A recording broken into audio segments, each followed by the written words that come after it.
Bring in show music, please. Hi, I'm CNBC producer Katie Kramer. Today on Squawk Pod.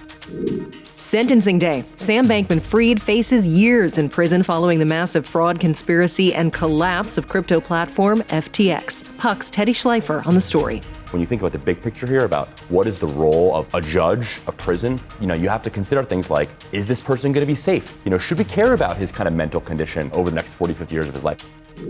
TikTok in the voting booth. How much Gen Z really cares about TikToking, and will it impact the presidential election? With CNBC contributor Joanne Liesman. This is where they go for their news. All the news they're getting about this legislation comes from TikTok. And the app's role in our democracy. NYU professor Josh Tucker. We don't know what's going on with TikTok because TikTok hasn't made their data available for external researchers. We're kind of going into this blind. Plus, Home Depot making a bet on contractors and the Fed governor offering breadcrumbs on rate cuts. It's Thursday, March 28th. Squawk Pod begins right now. Stand Becky by in 3, 2, 1. Cue it, please. Good morning, everybody. Welcome to Squawk Box right here on CNBC. We are live from the NASDAQ market site in Times Square. I'm Becky Quick along with Joe Kernen. Andrew is off today. Today is Thursday, but it is the last trading day of the week and the last trading day of the quarter.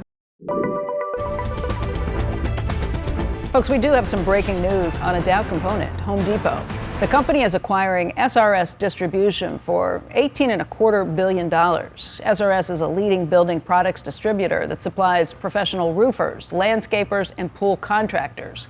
Home Depot says that acquisition will accelerate its growth within the residential professional customer. It's been a really big deal. HD Pro, that's where they've seen a lot of the growth.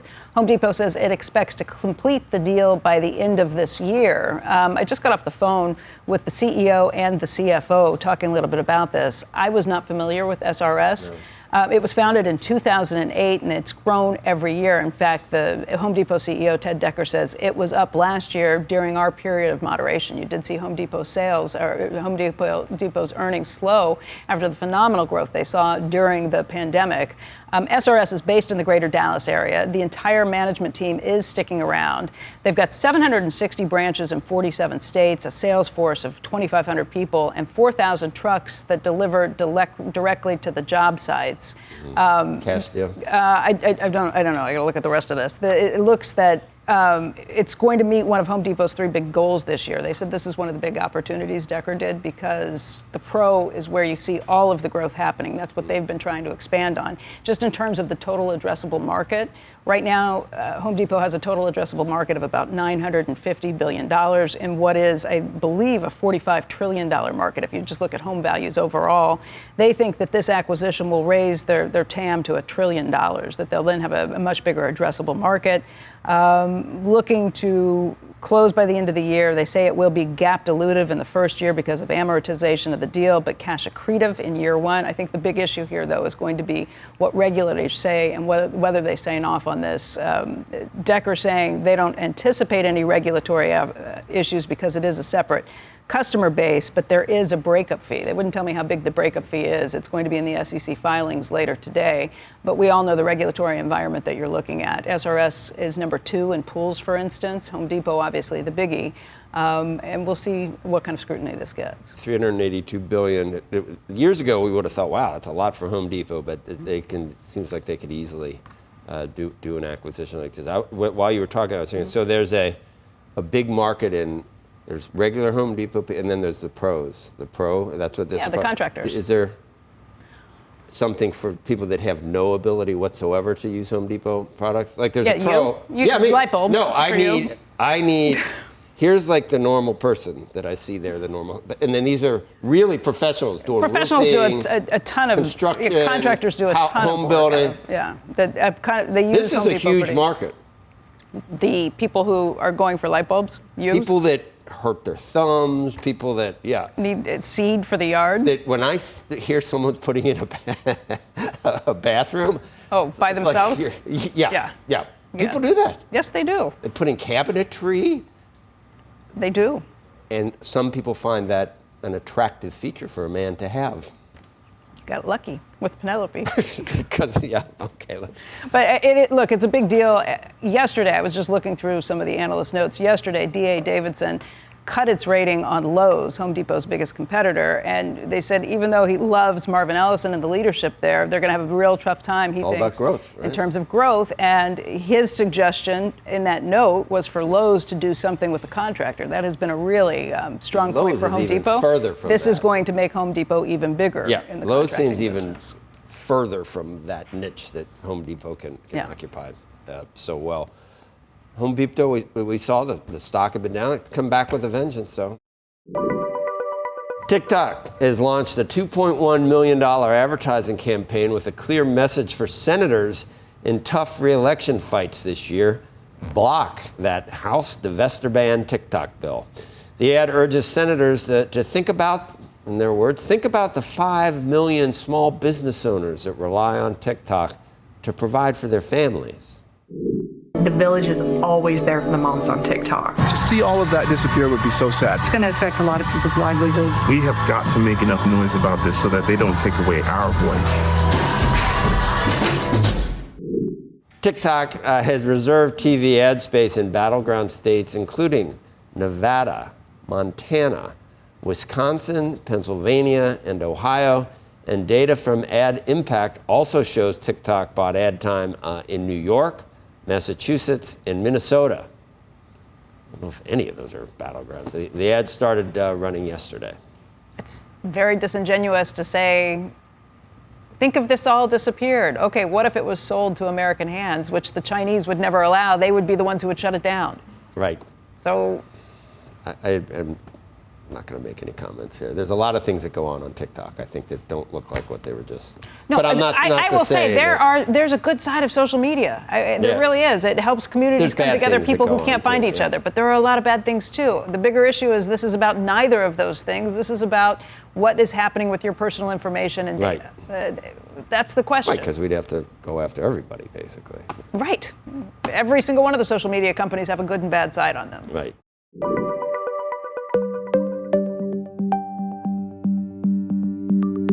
Good evening and welcome to the 751st meeting of the Economic Club of New York. For today's program, I'm honored to welcome Chris Waller. Chris took office as a member of the Board of Governors of the Federal Reserve System in 2020. Thank you for the opportunity to speak to you today. My subject, as it often is the outlook for the U.S. economy and how that affects the Federal Open Market Committee's, or FOMC's, continuing effort to reduce inflation to a sustained level of 2% while maintaining a healthy labor market. We needed time to verify that the progress on inflation we saw in the second half of 2023 would continue, which meant there was no rush to begin cutting interest rates to normalize the stance of monetary policy. These comments coming from Waller really making people think. And he wasn't saying that the economy looks weaker than expected or stronger than expected. He was saying that inflation. And the inflation numbers have been very worrying. These the data that we've gotten recently, and that's why he is taking down his expectations in terms of how many rate cuts. Not sure we're restrictive at this point, and that they're going to have to be really sure before they cut. And that if you cut when you haven't gotten it under control, then it can come back problem. with a and then you're going to have to flip and really raise rates again. Chris Waller, the Fed governor, he says there's no rush to lower interest rates. Steve Liesman joins us now with more. This is like part two. Waller said something similar. Was it a month ago? Steve, has it been a month already? Yeah, it's been a while, but he's really the most definitive here, Joe. The governor suggesting that the Federal Reserve would cut fewer times this year and start later as a result of the stronger than expected growth data we've had and inflation data so far this year. Here's a summary of what he said. No rush to cut, as Joe said. It's prudent to hold, he said, at a restrictive level, quote, longer than previously thought, and it's appropriate to reduce the number of cuts or push them into the future. And he's not ready to cut until inflation progress materializes. More on that in a second. The Fed governor went on to say that the risk of waiting a little longer to cut rates is significantly lower than acting too soon. In the absence of an unexpected and material deterioration in the real economy, I'm going to need to see at least a couple of months of better inflation data before I have enough confidence that beginning to cut rates will keep the economy on a path to 2% inflation. So we did say a couple months. So Fed rate cut probabilities fell, with June still trading at around 60%. Of course, it goes up as the year goes by. So he didn't rule out that June cut if the next several inflation reports show some decent progress. But he definitely raised the bar and said that it looked to him as if inflation progress so far had slowed and may have stalled. Almost every Fed official who has spoken in the wake of the recent meeting has supported a slower or more cautious approach to rate cuts, with Waller being the most explicit here. The question is whether Fed Chair Powell misspoke or was maybe misunderstood at his recent press conference. Markets seem to walk away thinking he was dovish. His committee members so far have been more hawkish than he has been. And just one other thing to point out, Joe, the market taking it pretty well, I've got to say. Right? You hit a record high yesterday. You came off last night in the futures market with these remarks. But I'm guessing that Waller really just gave voice to what the market had already sort of figured out here. I read specifically into where he's worried about inflation. There was some import price inflation that he mentioned, Steve. And what else? What else? Where are the pockets of where you would say sticky inflation? Where is that still? Where do we need to worry? I mean, there's two dynamics going on, Joe. First, that you have that sticky service inflation. We've talked a lot about that. Yeah. Those housing numbers have not come down yet. And then even ex-housing service sector has been kind of lousy.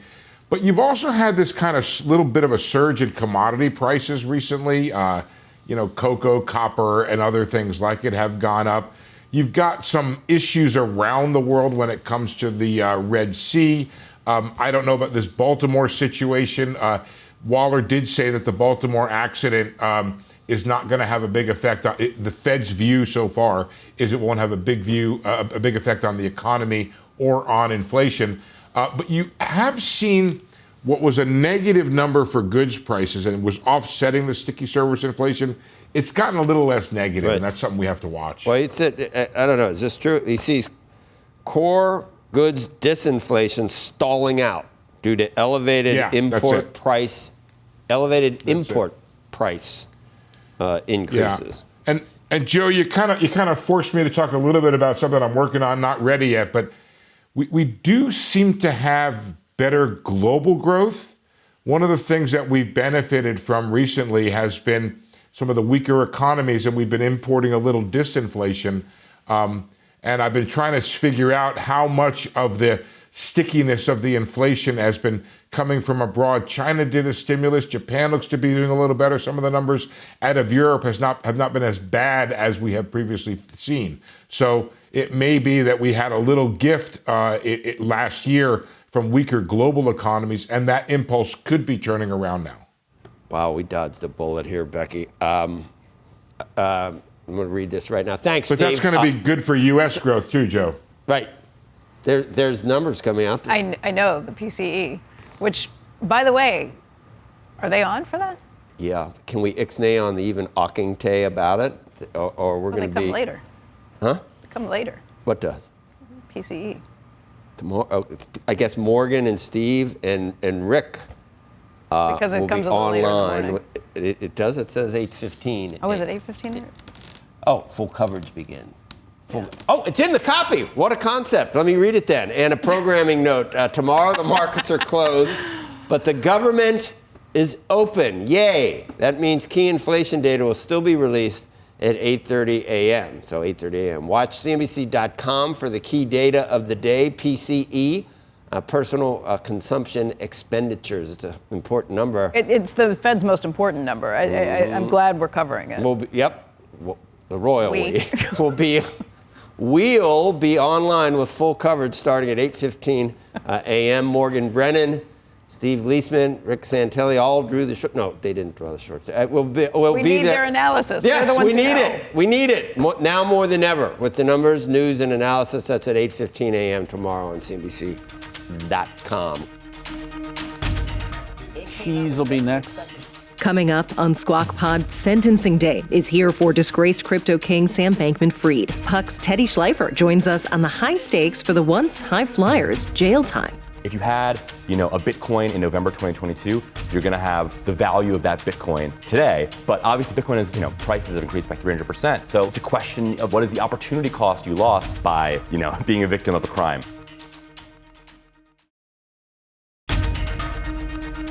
You're listening to Squawk Pod. Stand by, Joe. Here's Mike. Q. Good morning and welcome back to Squawk Box here on CNBC, live from the NASDAQ market site in Times Square. I'm Joe Kernen along with Becky Quick.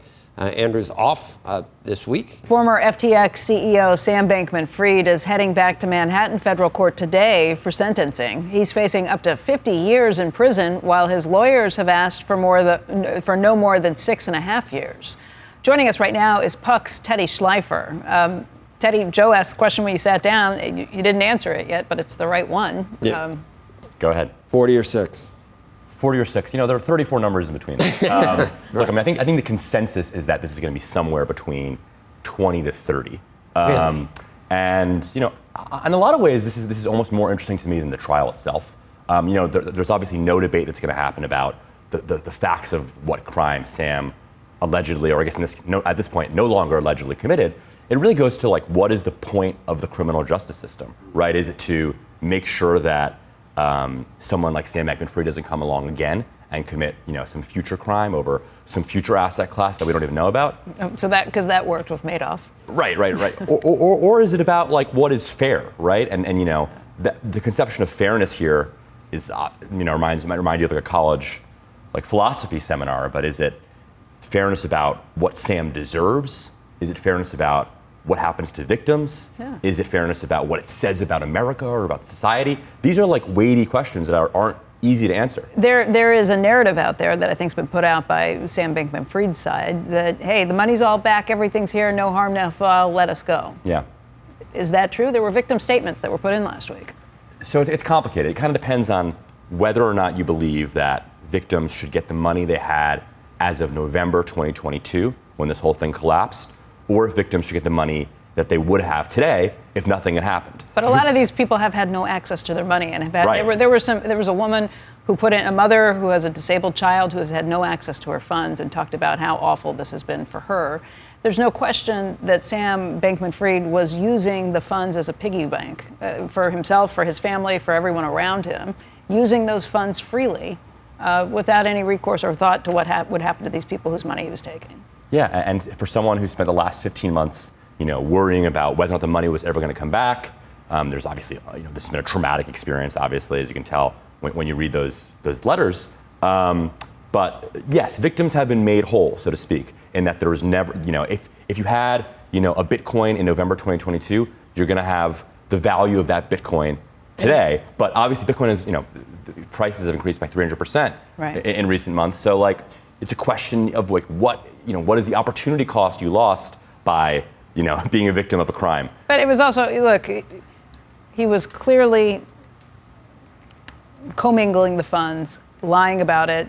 There was a big charade that was put up. And it's going to be interesting because today, questions like that are not going to be debated, yeah, that's right? I mean, whether or not Sam intentionally committed fraud or not, that's why I find this today more interesting than the trial, because it really relates to the bigger questions about, how do we judge a person like this in society, right? Is it about, for instance, I know Sam was obviously not remorseful at all, really, during trial, and the judge clearly was agitated with him.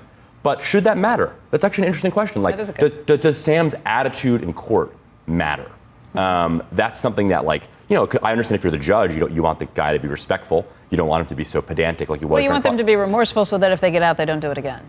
Right. Though, Sam's team is going to argue that it's not that he's not remorseful so much as it is that he's not have the emotional IQ to. That's a fair point. Right. That's a fair point. That's why it's fascinating, because these questions aren't easy, and they're almost not really about the merits. Because if he's on the spectrum of and he's not acting the way we would think typical people should act, maybe that's not a fair charge against him. Yeah, and Sam's team is also going to argue that this is a guy who is 30 years old, and if he is sent away for 40 to 50 years in a prison, his parents have said they fear for his life. And look, obviously this is an argument, and they're trying to convince someone to do something that would be nice to their kid, but they genuinely believe that his lack of emotional IQ and his inability to read people could put him at danger. That's why this I'm so excited for today, not because you want to like watch this public flogging, but I do think this is, when you think about the big picture here about what is the role of like a judge, a prison, you have to consider things like, is this person going to be safe? Should we care about his kind of mental condition, over the next 40, 50 years of his life? Or is the fraud so bad, that we should just be willing to punish until, there's no limit to it? Those are all good questions. If he were to get 20 to 30 years, what would that be with time off for good behavior? What kind of good behavior we're talking about? Because Sam has spent the last, he's obviously been in jail now since last August. Yeah. We forget, and we won't forget today because he's going to show up, not in a suit and tie, and he's not going to look the same as he did a couple months ago. He spent some time in prison doing some tutoring. I'm sure this will be litigated for the next, I'm sure it'll get appealed immediately. There's going to be a lot of twists and turns here, but 20, 30 years, even if he gets a couple years off, like Elizabeth Holmes got. I guess that's fair. Leopold and Loeb, one of them got killed in prison, the other one got out early for time served after killing a 14-year-old and planning it methodically. Yeah, lives can diverge. Yeah. The Madoff and Holmes comparisons are going to be made a lot today. Yeah. Madoff was sentenced to 150 years, but he was, old by the point he was sentenced. Sam Bankman-Fried, plausibly, if he was, on the streets here in New York, could live another, 60 years, 70 years. So these are really interesting questions about what should the number be given his age, I think is going to be an interesting question today. Because this is somebody who, if you listen to Sam's side, could have a tremendously positive impact on the world. Right. If only we were so nice to let him walk free. Right. It's good questions. And we've seen far too often people that are out on the streets that are repeat offenders.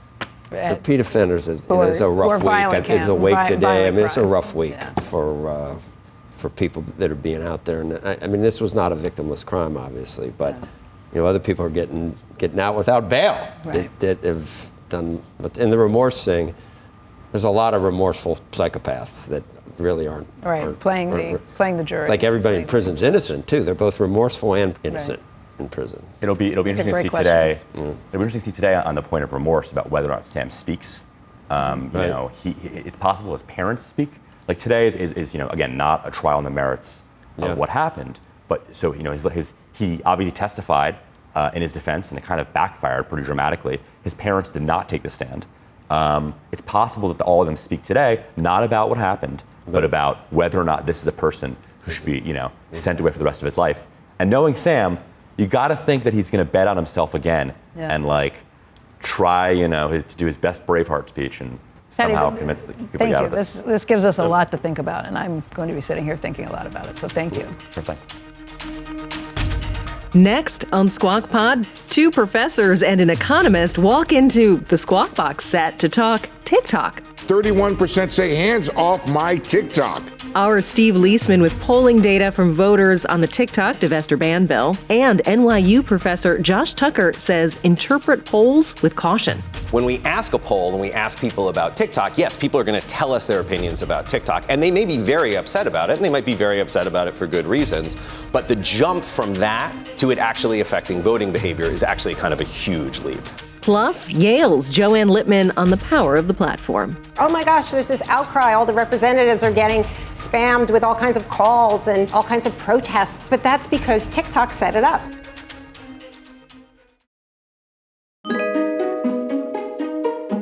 Welcome back to Squawk Pod from CNBC.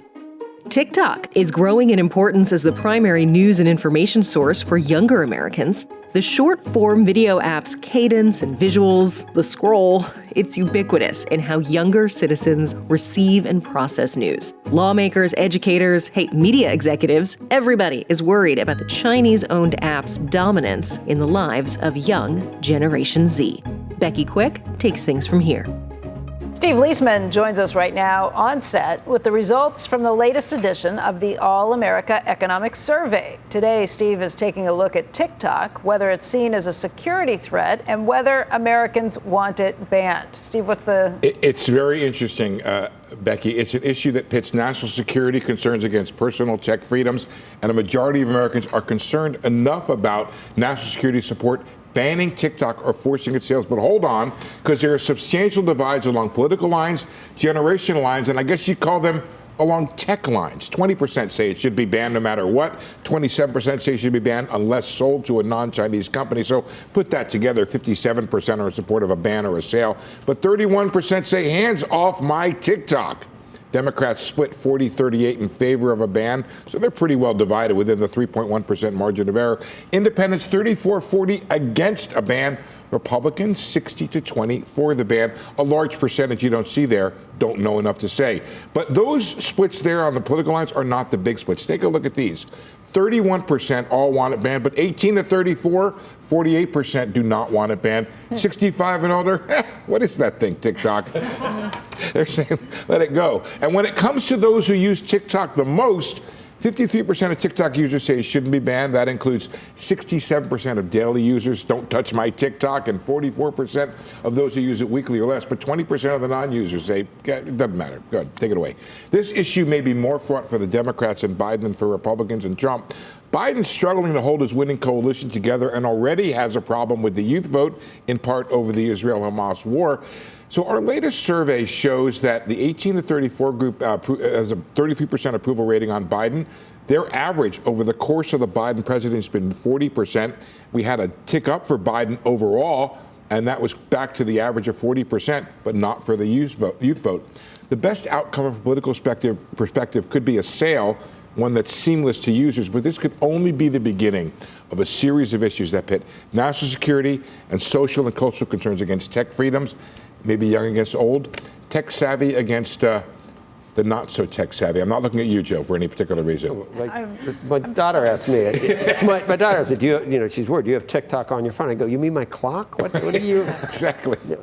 I've never been on it. I'm not sure who is qualified. But I don't think we should ban it. So even though I don't know anything about it. I'm shocked that the majority of younger people said yes. Like 52%, 48% said they shouldn't. Right, that is true. You know what? So that means 50%. No, hold on. Let me take a look at that for you, Becky. You are, you look for the wound and then you pour salt in it. No, I want to double check that. I'll tell you why, because I want to see. Maybe some people didn't. There might be a large percent of undecided. Okay. So let me look at that. That would I'm make guessing sense. that was the plurality we put up, but you go ahead and have a conversation among yourselves. I'll look up the data. Okay. Well, this brings us to a very big debate that's taking place. Steve, the other thing I'll throw out while you're looking at that is the people who say, yeah, they think it should be banned. How strongly do they feel that way versus the ones who say, no, it should not be banned? And I would guess that the people who feel more strongly about it are the ones who are using it and don't want it taken away. No, your cleverness astounds me every day. Because what we didn't do in this thing, is what's called an intensity gauge. Yeah. We didn't ask how strongly you feel about this. It was a question that was hard enough to ask because we had to do the precondition, are you a TikTok user or not? Yeah. So it gets to be kind of cumbersome. But that's a great way to think about it, is how intense are the feelings on this? Yeah, people who are probably angry about it if you take their TikTok away. Let's bring in two more voices on this debate. Where are you going to be when I do the next poll? I'm calling you up first, okay? Okay, deal. The voices on TikTok and the effects of a possible forced sale or nationwide ban. Joanne Littman is a lecturer at Yale University, of course, also a CNBC contributor. And Josh Tucker is co-director of NYU's Center for Social Media and Politics. He's also professor of politics at NYU and affiliated professor of data science and the director of NYU's Jordan Center for Advanced Study of Russia. Josh, what do you think? You're in tune with young people being at a university like this. What is your take on it? Yeah, we know that TikTok is enormously popular with younger users, and there is exactly this age discrepancy that we've talked about here previously. The bigger question here is sort of like, what's the longer term ramification of this? What do we think is going to happen? Yes, younger voters are going to be upset about the fact that TikTok is banned, if it was banned. But whether or not that's likely to have any sort of implication on the election is an open question, right? And there are a couple of reasons to think that may not be the case. One is that partisanship is really what drives people's voting behavior. We already know how about 90% of people are going to vote in the 2024 election, right? But so there's 10% matters. They decide elections. Yeah, I mean, and it's, so there's very little that's sort of like, there's a small portion of the electorate that's up for grabs. We also know that there are a lot of different issues that young people vote that care about, right? We know they care about the economy, and we also know that youth turnout has increased in recent elections, but that youth are very much concerned as well with issues like abortion. So when we ask a poll and we ask people about TikTok, yes, people are going to tell us their opinions about TikTok, and they may be very upset about it, and they might be very upset about it for good reasons, but the jump from that to it actually affecting voting behavior is actually kind of a huge leap. Joanne, I think your point was incredibly interesting. This idea that young people get their information for TikTok, so everything they think about this debate has been framed by TikTok. That's exactly right. It's the primary news source for Gen Z, for people who are on TikTok and Gen Z.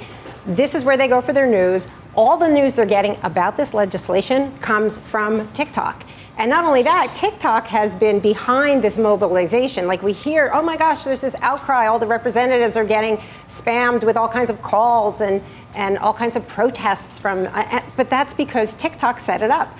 TikTok, if you go on TikTok, which I was just on TikTok, and the primary video is from the CEO, that's the number one video on this legislation, and he's out there saying this will be a ban.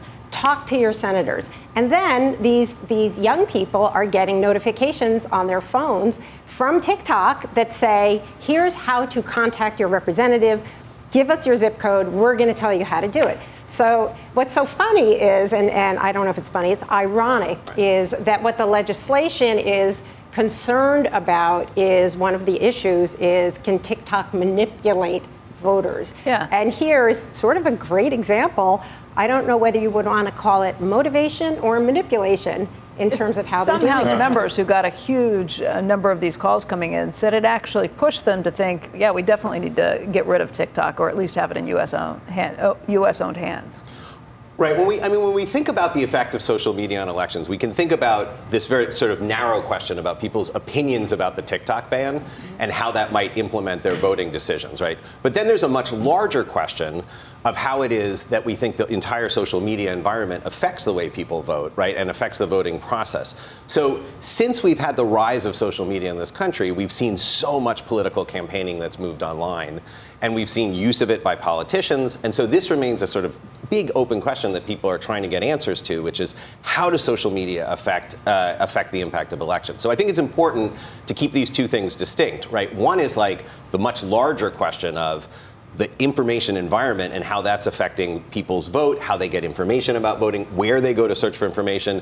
I think this point about people using TikTok, essentially younger people using TikTok as the way that older people use Google, is a fascinating question. But that's separate from the first question we were discussing, which is whether anger over a proposed ban that almost undoubtedly would not go into effect before the election. And the way that this would roll out, of course, would be you wouldn't be able to get the app from the App Store, so that it would be a sort of a slow-moving period where people started to lose access. Yeah, and take it away from them. I'm fascinated where we are in history right now because there's a lot of dots you can connect with this TikTok ban. They're looking at Apple and Google in Europe now. We're talking about a ban on social media in Florida. We are in, I don't know what you call it. Joanne's so good at coming up with phrases. This ex-post tech boom regulatory period where we're trying to put together these issues of we've created all of this stuff. Now how and do we regulate it? Substantial issues about personal freedoms that are out there and how far, what the government's role should be. Just as surely as we're out there deciding to subsidize chip making, we're out there deciding whether and how much to regulate. I thought, Joe, your point was really interesting. Republicans generally skewing in favor of the ban, but you could make a really strong libertarian argument of don't touch this stuff. This is not for you to do. And by the way, once we start with TikTok, would we ban any provision of user data like that, to any Chinese company?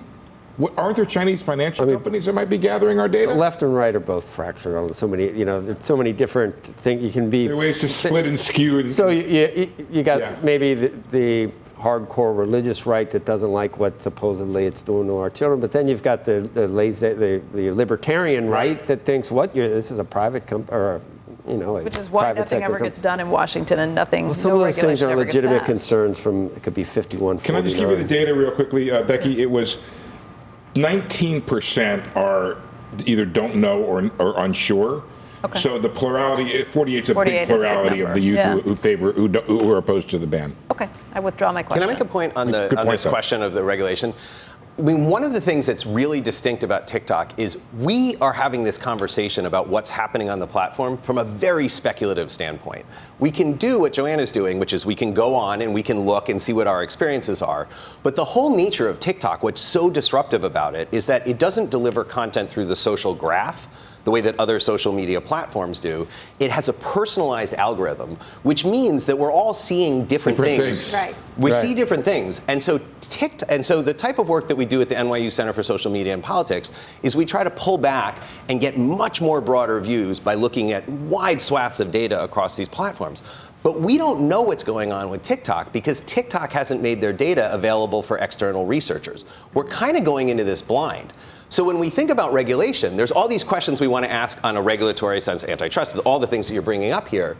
But the prime mover of regulation has to be regulation that allows us to get access to this data so that we can understand what's going on in this platform, so that scholars like me and my lab can inform journalists, can inform policymakers when they go to think about regulation. They know what's actually happening on this platform. I've seen what TikTok is on TV. There's a nun, and she's using TikTok to help her student. Haven't you seen From the that commercials, yes, the TikTok commercials. I mean, it's really nice. Folks, all valid points. They do other things? I wish we had There more other time stuff to dig on into there? this. Josh, Joanne, Steve, thank you guys very much. The father whose son was killed in a drug. It's terrible. I mean, look, there are good uses for social media, and then there are concerning uses. But you're right. We don't know what they're being Those are the used two I've for. seen. I think the NYU professor is confused, thinking the politicians need actual information to make. We can always hope. That's Squawk Pod for today. Thanks for tuning in. The stock markets are closed tomorrow in observance of Good Friday. We will not have a new podcast for you. But data nerds, head to CNBC.com at 8:15 for special live stream coverage of the release of the Fed's favorite inflation indicator, maybe yours too, the U.S. Core Personal Consumption Expenditures Price Index, PCE. Data for February is due at 8:30 Friday morning. Go to our app or any browser. Visit CNBC.com for live analysis. Squawk Box is hosted by Joe Kernen, Becky Quick, and Andrew Ross Sorkin weekday mornings on CNBC at 6 Eastern. And Squawk Pod, this podcast, is available wherever you listen. We'll meet you back here on Monday. Happy Easter to those who celebrate, and have a great weekend. And we are clear. Thanks, guys.